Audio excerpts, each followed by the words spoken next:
दोस्तों मध्य प्रदेश से daily basis पर चलने वाली दो जो प्रसिद्ध एक्सप्रेस ट्रेनें हैं, इनके रूट को बढ़ाने को लेकर, रूट एक्सटेंशन को लेकर एक बहुत ही बड़ा अपडेट निकल के सामने आ चुका है। जी हाँ दोस्तों, ये दोनों ट्रेनें ही डेली बेसिस पर मध्य प्रदेश के लिए बहुत ही ज्यादा काम की साबित मानी जाती है, जिनके रूट को बढ़ाए जाने को लेकर ये जो बड़ा अपडेट है, इसका सीधा असर मध्य प्रदेश वासियों के ऊपर देखने को मिलेगा। साथ ही दोस्तों अभी ये जो दोनों ट्रेनें हैं एमपी की, ये जो दोनों फेमस ट्रेनें हैं वो कहाँ से कहाँ चलती है और विस्तार होने के बाद इनके लिए नया ठिकाना क्या होगा, नए टाइम टेबल की जानकारी और ये जो विस्तार है वो इन दोनों गाड़ियों के ऊपर कब से लागू होगा, इन सारी चीजों को लेकर कंप्लीट जो डिटेल है वो आज आपको मैं बताने की कोशिश करूंगा इस वीडियो के माध्यम से। इसलिए एमपी की ये जो दोनों डेली रनिंग प्रसिद्ध एक्सप्रेस ट्रेनें हैं काफी पुराने, इनके रूट को बढ़ाए जाने को लेकर आया ये जो बड़ा अपडेट है, इसके बारे में सारी चीजें जानने के लिए, समझने के लिए आप प्लीज इस वीडियो को बिल्कुल ध्यान से देखिए। बाकी आइए शुरू करते हैं आज के इस वीडियो को एंड जानते हैं एमपी की इन दो प्रसिद्ध गाड़ियों के रूट को बढ़ाए जाने को लेकर आए इस बड़े अपडेट के बारे में। तो दोस्तों जैसे कि आपको पता होगा कि एमपी ही नहीं,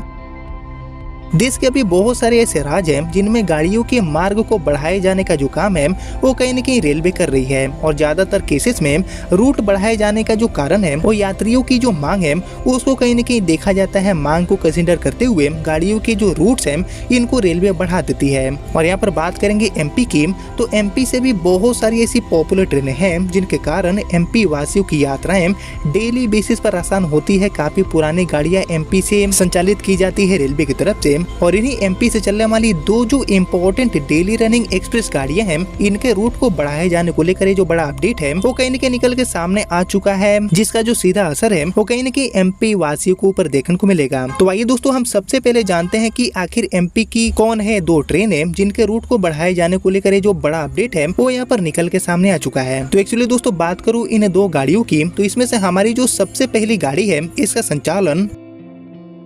अभी रेलवे सिवनी से फिरोजपुर कैंट के बीच में करती है पतालकोट एक्सप्रेस के नाम से। जी हाँ दोस्तों, ये गाड़ी डेली रनिंग है जो कि सिवनी से फिरोजपुर कैंट की जो यात्रा है उसको प्रतिदिन आसान बनाती है। और इसके अलावा दोस्तों हमारी जो दूसरी गाड़ी है वो हो जाती है पेंच वैली एक्सप्रेस, जो कि इंदौर से नैनपुर की जो यात्रा है उसको यहाँ पर आसान बनाने का काम करती है। और ये गाड़ी भी अपनी सेवा डेली बेसिस पर देती है, यानी कि पेंच वैली एंड हमारी जो पतालकोट एक्सप्रेस है, इनके रूट को बढ़ाए जाने को लेकर जो बड़ा अपडेट है वो यहाँ पर निकल के सामने आ चुका है, जिसके बारे में और हम विस्तार से जानने की कोशिश करें तो एक्चुअली देश के अलग अलग स्थानों से बालाघाट, सिवनी, मंडला एंड गोंदिया होकर जो नई ट्रेनें हैं इनको चलाने की मांग एक बार फिर से उठी है। और एक्चुअली यात्रियों की कनेक्टिविटी के लिए पतालकोट एंड हमारी जो पेंच वैली एक्सप्रेस है इसका विस्तार गोंदिया तक किए जाने का जो मुद्दा है वो भी यहाँ पर बिलासपुर जोन की बैठक में सलाहकार सदस्य मोनिल जैन जी ने उठाया है। बाकी 10 जैन ने कहा है कि ट्रेनों की लेट लतीफी से बालाघाट के यात्रियों के लिए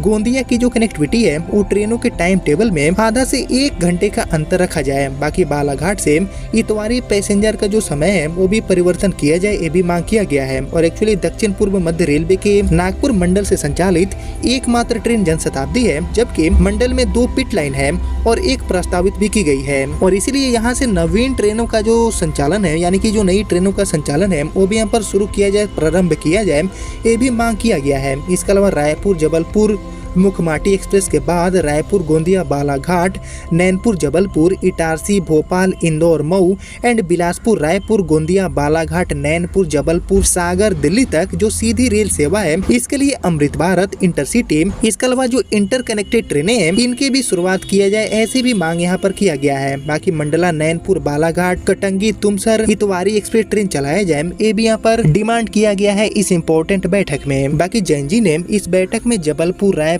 मुखमाटी एक्सप्रेस का जो प्रायोगिक स्टॉपेज है वो लामटा एंड आम गांव में किए जाने की जो मांग है वो भी यहाँ पर किया गया है, जो कि काफी इम्पोर्टेंट भी है। और एक्चुअली एसी कोच की संख्या बढ़ाए जाने की जो मांग है वो भी यहाँ पर किया गया है, समर सीजन को ध्यान में रखते हुए जो कि आने वाले हैं। बाकी जबलपुर से चंद्राफोर ट्रेन का जो विस्तार है वो सिकंदराबाद तक किए जाने की जो मांग है वो भी यहाँ पर इस मीटिंग में किया गया है। और एक्चुअली रीवा हड़सपर जो की सफल ट्रेन साबित हुई है उसका रोजाना संचालन किए जाने की जो बात है वो भी यहाँ पर सामने आ रही रही है और एक्चुअली जबलपुर गोंदिया तक स्वीकृत दोहरीकरण कार्य को जल्दी से जल्दी चालू किया जाए, ये भी यहाँ पर मांग किया गया है इस मीटिंग में। और बालाघाट रेलवे स्टेशन से जो गुड सीड है इसको यहाँ पर विस्थापित किए जाने की जो बात है वो भी यहाँ पर कहा गया है इस मीटिंग में। और एक्चुअली महाप्रबंधक ने Jabalpur Gondia rail line and Balaghat station का विशेष निरीक्षण कर कार्रवाई शुरू करने का जो आश्वासन है वो भी यहाँ पर दिए हैं एमपी वासियों के लिए। और एक्चुअली रेलवे बोर्ड ने प्रिंसियस मेटल सामान के परिवहन के लिए प्रस्ताव रेलवे बोर्ड को भेजने की बात कही है। और एक्चुअली जोन सदस्य ने कहा है कि पीसीसीएम से इसकी मांग की थी